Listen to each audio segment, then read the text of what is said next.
As someone who's watching Buffy for the very first time, I am absolutely impressed by this show's ability to be completely unpredictable. Very few times have I guessed what is going to happen next correctly. It is constantly challenging my notions of what I think about the characters, what I think about what's right and wrong for the characters. And in general, I have no idea where this story is going. I'm completely spoiler free, even though I have been in and out of fandom for the last 15 plus years of my life. And so many pieces of media that I love are deeply influenced and inspired by Buffy. And yet, couldn't tell you what happens past this point. Don't tell me. No spoilers in the comments, okay? In this video, I am going to talk about episode 13, the Zeppo, and episode 14, Bad Girl, Bad Girls of Buffy. So if that interests you, stick around. If you want to see my other Buffy videos, they're in a playlist on my profile. Let's get into it. Episode 13 is called The Zeppo, and this is what I'm fondly referring to as the Xander episode. Now, I can already see the comments in my comment section because anytime Xander is brought up in any way, the people who hate him and the people who love him swarm to talk about it. I'm somewhere in the middle of the spectrum. I come and go depending on what's happening and how annoying he is on any given day, right? I generally think he's an annoying teenage boy, but I understand some of his behavior, and also it is a little bit of a product of the time. There's an argument that could be made against that, though, given that there are male characters on the show of his age group that don't act like that, but we're not going to get into it in this episode. In this episode, I am going to give credit where credit is due because I enjoyed every fucking minute of this episode. This was such an interesting concept to be following one of the quote-unquote side characters as a main for an episode while the rest of the ensemble handles like a world-ending event that the audience is not privy to at all because we're following a different character's journey and he is handling a situation completely separate from his friend group for once. And at the beginning of the episode, through the mortifying ordeal of him not understanding how to be cool and desperately trying to figure it out, wanting to be cool so bad, which is just so embarrassing to watch, mortifying, really.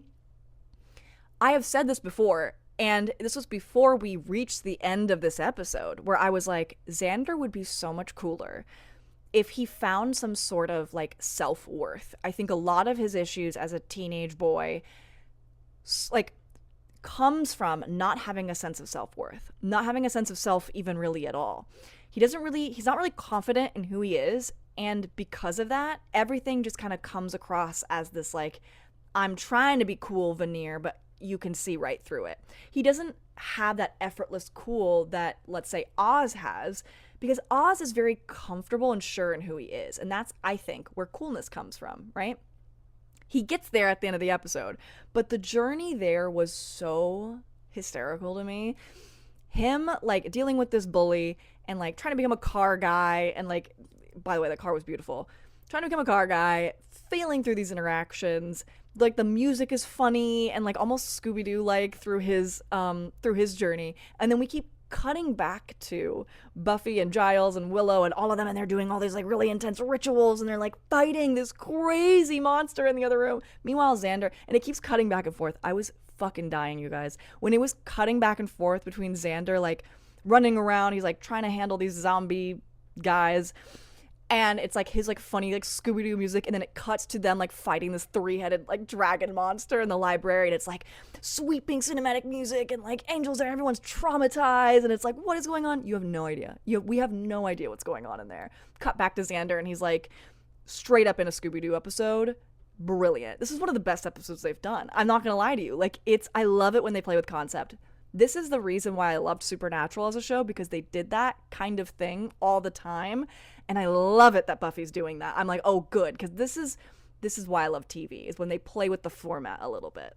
There's a moment where there is like the most melodramatic situation happening between Angel and Buffy, and they're like, ugh, like the melodrama, and then Xander comes in and interrupts them, and he's like, hey everybody, what's up? Anyways, am I interrupting? I am. All right, I'm gonna go. It was really funny. I was like, this show is funny. When it's self-aware, it's funny. I loved at the end when they were all like deeply traumatized. And we will never see or know about it. Like, we will never see or know about the full extent of what happened. That is so funny to me. And at the end, that was smooth as fuck. I'm gonna give credit where credit is due. When Xander was like gaining confidence and like Cordelia comes up to him and tries to get a rise out of him, and he just kind of like doesn't tell anyone what happened and just kind of walks off. Okay.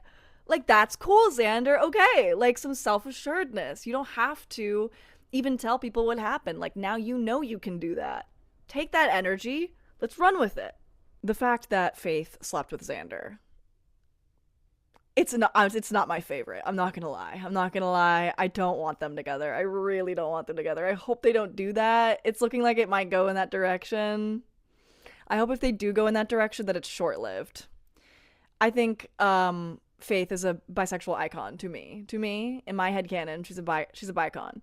As evidenced by everything I witnessed in episode 14, which we're gonna transition now to episode 14, Bad Girl. Or Bad Girls. I can't remember if it was plural or not. I'm sorry, like, I can't not notice how many times Faith has brought up, like, sexual things and sexual undertones around Buffy, especially when they're done fighting or slaying together. And how she's like, hey, like, does it turn you on? And, like, all this stuff. And, like, it does for me, like, blah, blah, blah. Anyways, do you want to go get food after this? Do you want to go eat some ribs? I'm like, okay. Okay. No, that's for sure. That's for sure. Faith was out of control in this episode. I love Faith, but she is going to now suffer the consequences of her actions. She was out of line in this episode. I'm not gonna lie to you. Like, her level of flirtation, and that extends to not just the people around her, but like flirting with danger and flirting with not having a plan and just like living on the edge, feels very self-destructive to me. She gives off very self-destructive vibes. And the fact that it ends up in them, you know, ending a man's life by accident, and by them I mean it was Faith's fault, but like Buffy was there, that is horrifying. Like, they're not supposed to do that, and that's gonna have lasting consequences. And I know at the end Faith is like, oh, it doesn't bother me, like, I'm okay. We can see right through that. Of course it bothers her, and she can stuff it down all she wants. It is going to catch up to her at some point. All right. Now, in other notes I have on this episode, the new Watcher has no idea what he's doing. And I wouldn't be surprised if this was the first and last time we see the new Watcher, because he was put through it pretty quickly. And they were basically ignoring him anyway. He's useless. They need to reinstate Giles ASAP. ASAP. Also, like, I'm sorry to keep bringing it back to Faith and Buffy, because Faith is just throwing off a lot of vibes. I'm not necessarily being like Buffy's throwing off vibes, because this is obviously all headcanon, like shipping stuff. It's not actually present in the show. But like, her like doing the heart with it's supposed to be a stake through the heart in the classroom window. But you know what I mean? Like, it was giving. If you know, you know. It was giving. Anyways, moving on from that. The whole Balthazar thing, foul business. Where is Sebastian Roche? Please, I never want to see whatever that was ever again. I don't think I will, because I think he's dead, but like, disgusting. Angel looked hot as fuck in that fight. He had like this like unbuttoned like white button down like a leather jacket. Yeah. I was like, yeah, I'm digging. I am. This Balthazar guy's last words being, when he rises, you'll wish I killed you all. What that mean? What that mean? I don't like that. Yeah, the mayor getting sliced in half and then just immediately regrowing. I'm sure that's not going to come into play later or anything. I'm sure nothing bad is going to happen, or that doesn't mean anything is amiss at all. Like, that's definitely normal, for sure. I can now feel that we're in episode 14. Let's see. So we got like 16, 17, 18, 19, 20, 21, 22. So we have 7 episodes left. We're in the thick of it now. We are. I can only imagine it gets crazier as we barrel towards the end of the season. I rather suspect I'll be done with season 3 sometime by the end of next week. So you'll be hearing my thoughts on that quite soon. Great run of episodes. Really am enjoying what I've seen so far, and I'll keep you posted on my future thoughts and feelings. So until next time.